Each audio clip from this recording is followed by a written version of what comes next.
Himalayas, where the wild kingdom never ends, natives say the abominable snowman still wanders the lonely slopes.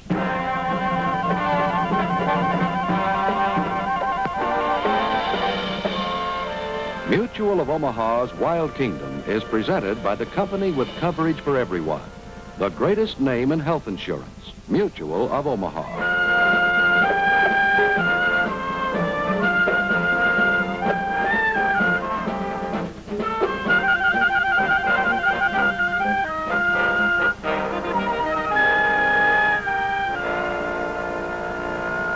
To explore and explode myths and superstitions in the Wild Kingdom, here is Marlin Perkins from Chicago's Lincoln Park Zoo. Hello. Welcome to Mutual of Omaha's Wild Kingdom. For centuries, Africans and Asians have believed that the rhinoceros horn is a powerful antidote against poisons. Many of them still believe that legend, as many North Americans believe in legends about owls. They believe, for example, that the call or the hoot of an owl is an ill omen.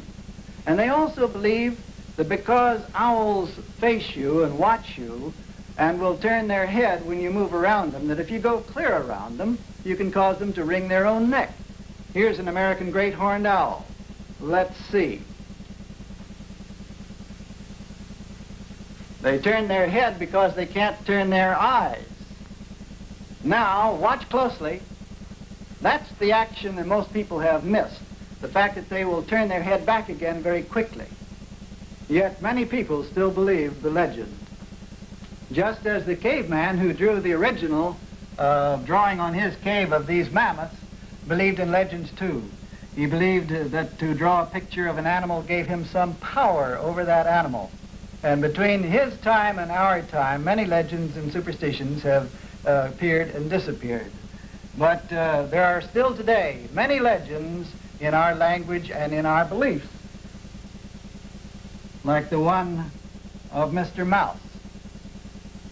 Jim has an experiment all set up for Mr. Mouse.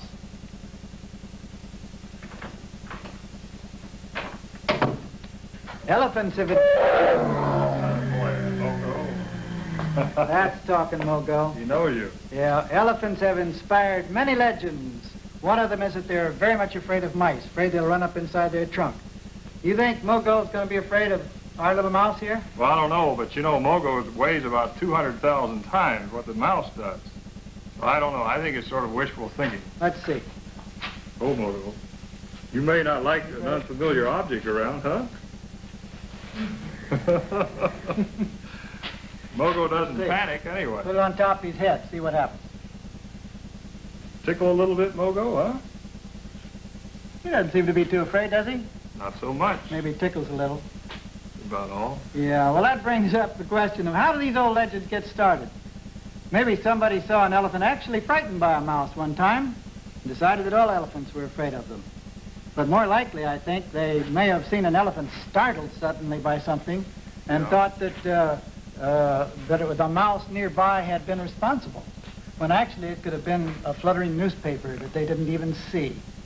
But I know for a fact that elephants are not afraid of mice because they have mice in their stalls right here in the zoo. And many times I've seen an elephant with a blast of air blow a mouse clear out of his stall. You about blew this one off just then. Yeah. Well, you know, this trunk is very handy. I know there's some confusion on how an elephant drinks. Some people think that an elephant drinks through its trunk. But of course, it's actually the trunk is used to help drink. And he sucks water up into the trunk and then simply squirts it into his throat. I think we can demonstrate this. Oh, Mogo. Here you go. Don't drink so sloppy. Oh, boy. Whee! He's not so thirsty.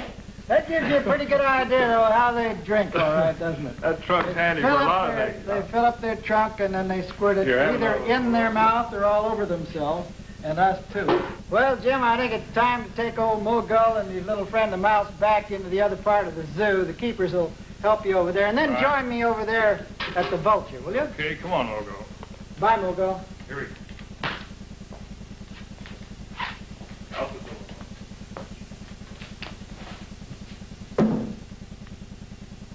The belief that vultures can smell death is about as strong today as it ever was. Moving pictures are still using the hovering vulture to let their audience know that death is approaching. But this raises some pretty interesting questions. Do vultures really smell death coming? Do vultures smell anything at all? Do vultures locate their prey by sight or by odor? Well, let's experiment. Well, to do this experiment, I have a king vulture from South America, and I've been working with him so he feels at ease in this lab. I have 2 pans of meat. One of the pans, as you can tell, quite rancid. This has been sitting out for about 5 days in the sun. And I have it covered with gauze so that our vulture over there can smell it, obviously, through the gauze, but he can't see it. Now, this pan is full of meat. It's very fresh meat, very little odor, and it's not going to be covered. So first of all, to show you that this guy is really very hungry. Look how hungry he is.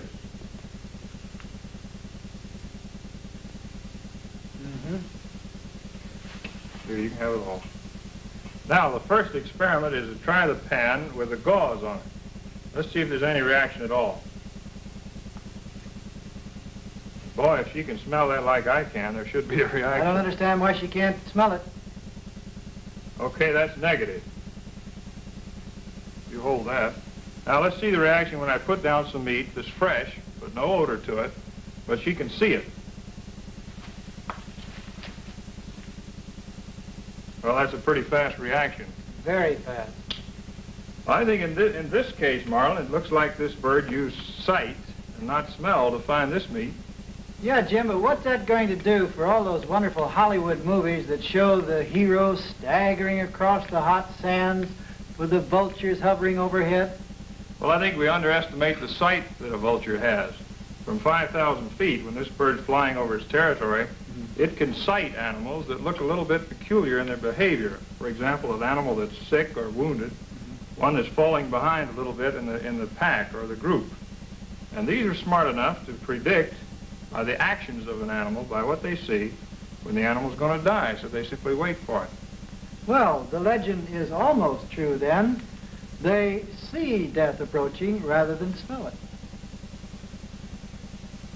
Of all the myths and legends about animals, the most common type is their ability to predict the future, especially about the weather. Some believe that furred animals will grow exceptionally heavy pelts in anticipation of a severe winter. Another belief is that squirrels put away an extra supply of nuts if the approaching winter is going to be long. And of course, the most famous of all the weather prophets is Old Man Groundhog. Each February 2nd, he's supposed to come out of his burrow and observe the weather.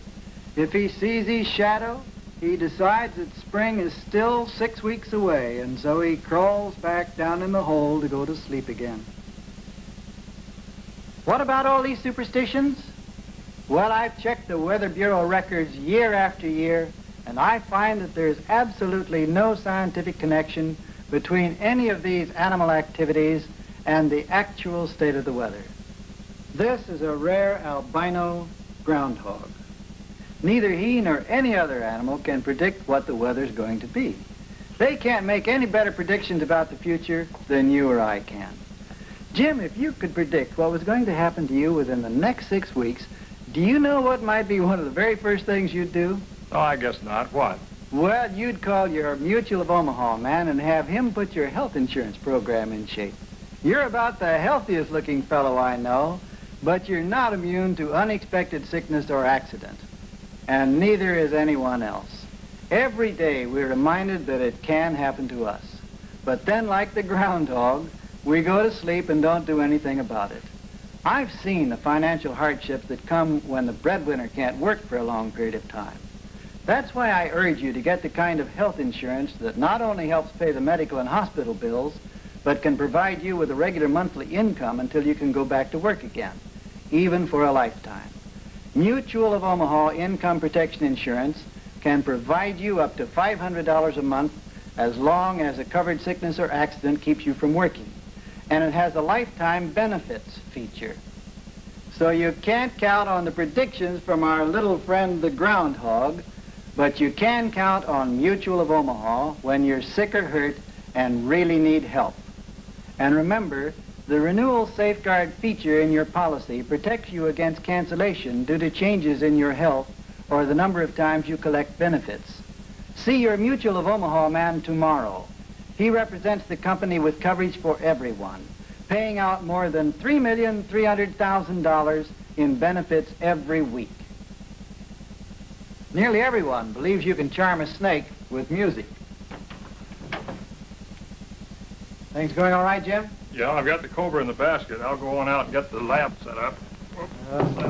Nervous spirit. Not used to sitting on the fist very much. Come on up now. Attaboy. Come on. Whoa. Oh, well, we'll have to train you a little bit next week. There we go. The cobra's all yours, Marlin. Okay, Jim.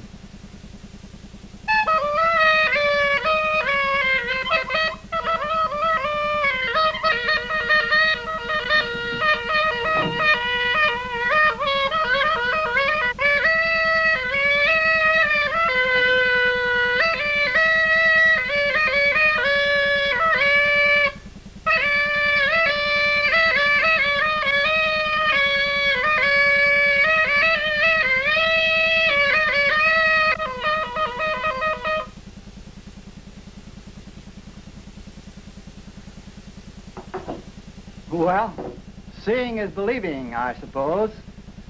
Almost any tourist in India could see a similar thing in front of almost any hotel. But I knew there was a lot more to the story. So when I was in India recently to join Sir Edmund Hillary's expedition to the Himalayas, hearing of a snake charmer's school, I decided to film the whole story. The snake charmer's school is in the tiny village of Molar Bund, just off the main road between New Delhi and the Taj Mahal. Snake charming is the only means of livelihood for the men of Molar Bund, and youngsters learn about handling snakes like our youngsters learn to play with cats and dogs. Along the river's edge, mynah birds have dug deep holes in the hard clay banks for their nests. When they abandon these holes, cobras often move in.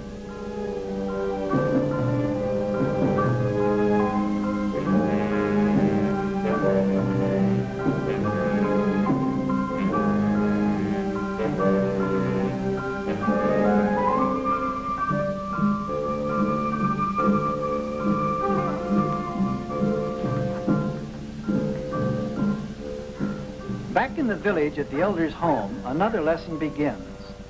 The flute is made from a calabash gourd. The bamboo reeds with the holes are fastened to the gourd with tar. Indian coins are used simply as decorations. From long hours of practice, the boy has learned to inhale through his nostrils, use his cheeks as a reservoir of air, then exhale air from his mouth to produce a continuous tone. The flute must be held at just the right angle, and no other. It must be moved from side to side in exact rhythm. The boy imitates carefully, and when the elder is satisfied, the flute is passed on to the other pupil. Besides the flute, the student snake charmer must learn to use the drum.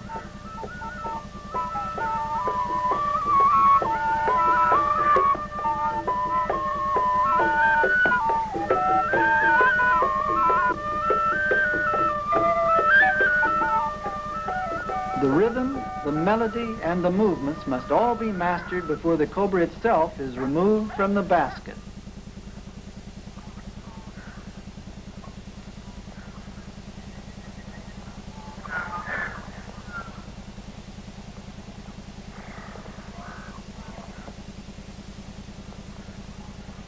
The elder shakes his hand to attract the cobra's attention. This is a game only the experienced can play.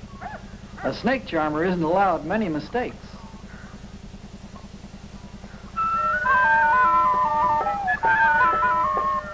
Finally, the flute is passed to the young man.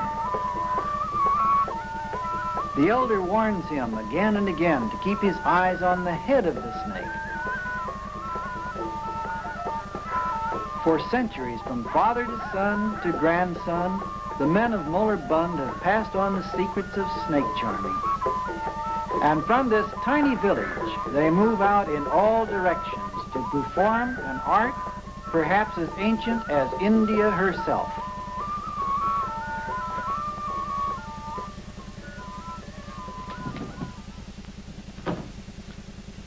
I'm not going to play the music this time, and I think you'll see the identical reactions of the cobra, because actually cobras are deaf, like all snakes. They have no external ears, but they have pretty good local vision, close-by vision. And so as I move this extended object on the end of the flute, if I move that near him, he responds, because it's the closest object to him. And so by moving it back and forth like this, you get the so-called famous cobra dance. Actually, the music from a flute like this is to charm the audience, not the snake. As a matter of fact, the belief that music charms snakes is a myth that's perpetuated by men like those from the village of Molerbund who make their living on the strength of that belief. There are more myths and superstitions about snakes than any other animal. The very word snake has become synonymous, rightly or wrongly, with the word treachery, just as the word gorilla has become synonymous with a ferocious, savage brute of circus handbills and Hollywood movies. Gorillas aren't as surly and mean as their reputation. I have a little experiment I'd like to show you. Bring in Ferocious Freddy. Ferocious Freddy's a little timid of me now, so I got his good buddy Sam to help bring him in. Okay, Sam, put Freddy right up on the table here. Gorillas are very timid animals. They're afraid of snakes and any new object. They're even afraid of squeaky toys like this one. Oops. Oh, Freddy. Oh, okay, Freddy, here. Okay, here, I take it all back. Here, now, you want to come over here and have some food? All right. Freddy's going to be just as afraid of a squeaky toy when he gets full grown. But you know, the full-grown gorilla in the wild state is the protector of his family. And he's living in the forest when danger threatens. He places himself between danger and his family and stands on his hind legs, clapping his chest, screaming, making a great show of strength while his family filters off into the forest. Man in our society is also the protector of the family. But civilization is so complex that the ways man protects his family are a little more subtle than they are in the jungle. One way a man can protect his family is by having adequate health insurance. I'd like now to examine the legend of the abominable snowman. That creature who lives high in the Himalayan mountains and is called Yeti by the natives there, the Sherpas. They say he's a huge animal, man-like, standing on 2 feet, as much as 7 or 8 feet tall, with long arms that hang down to his knees, reddish, black, or brownish hair. He's ferocious, eats yaks, and sometimes people, or carries them off. But he walks like a man out through the snow, leaving telltale marks behind him. The very best photograph of Yeti foot tracks or abominable snowman foot tracks was taken by Eric Shipton, the British explorer, in 1951. This picture was so clear and fine that it aroused the interest of zoologists everywhere. I know it did mine, because I immediately compared the outlines of the foot tracks of anthropoid apes with this photograph. I'd like to show you how we did that. Ready? Susie? Hi, Jim. You want to take that over there? And you come right back here and get out of the way. You can have some grapes. Sam, do you think we could get Terrible Freddy to put his foot on here so that I can make a tracing of the outline of his foot? Put it down flat, Freddy.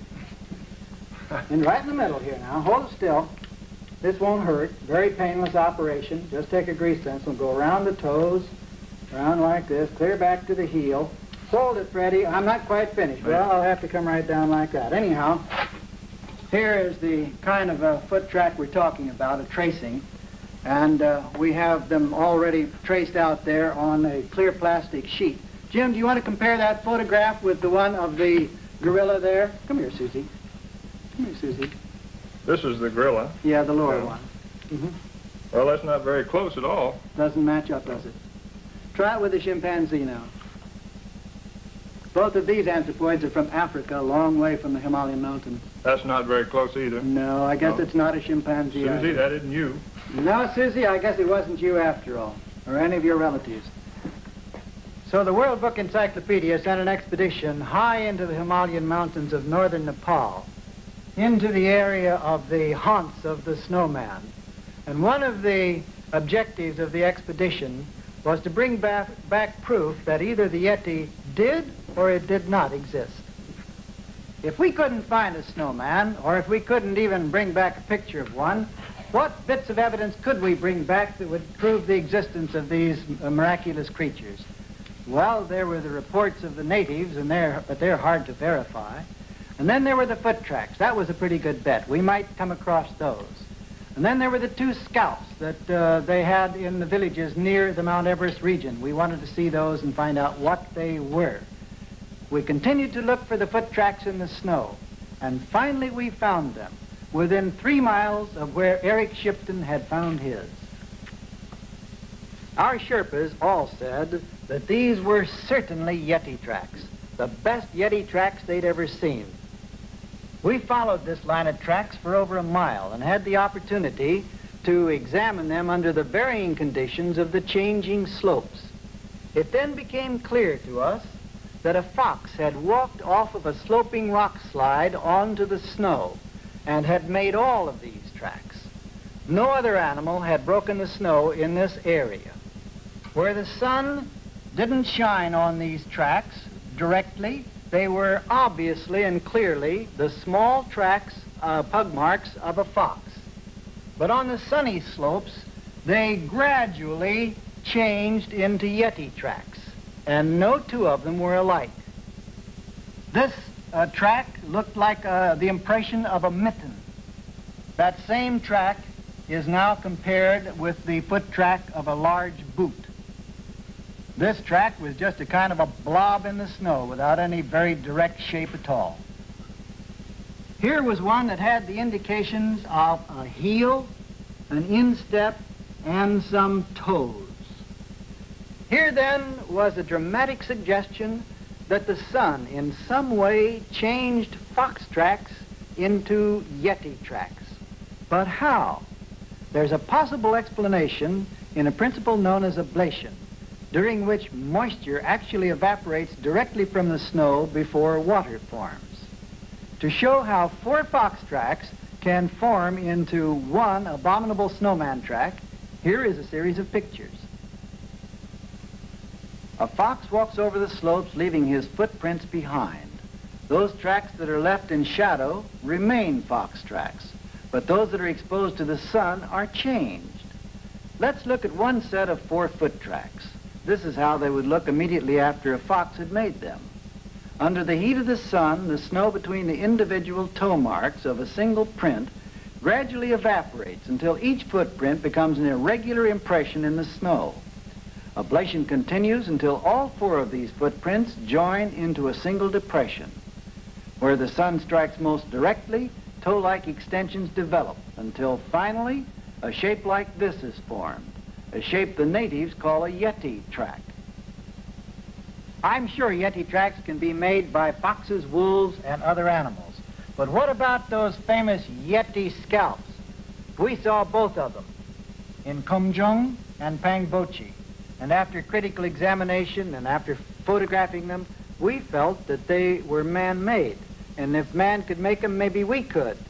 We finally found the skin of a sirop related to our pronghorn antelopes. And after making a mold of wood, the same dimensions as the Kumjung scalp, we stretched the skin over and came up with our version, a copy of the famous scalp. But we felt that we needed verification. So we finally prevailed on the people of Kumjung to allow us to bring the scalp out. We showed it to the scientists in Chicago, Paris, and London, and after critical examination, they all said the same thing. They said that the Kumjung scalp was made from the skin of the Himalayan sirop, probably much as we had made ours. You know, this scalp is believed by the Sherpas to be the protector of their village. If it leaves the village, bad luck may befall them. But you know, if I wanted protection, rather than an old piece of goat skin, I think I would much rather have a good solid health insurance policy. The Sherpas have their snowman, just as every other continent has its legends of strange animals living just beyond the reach of man, somewhere deep in the wildest part of the wild kingdom. Are all of these legends merely legends? I don't think so. It's true we didn't find a snowman and don't believe there is one. But the Sherpas will continue to believe in the Yeti because legends are passed on from generation to generation. So there will always be legends and superstitions to examine, and man will continue looking for them deeper and deeper in the wild kingdom. The company that has paid out more than $1.6 billion in benefits has presented Mutual of Omaha's Wild Kingdom. For more information on modern health insurance, write Mutual of Omaha, Omaha,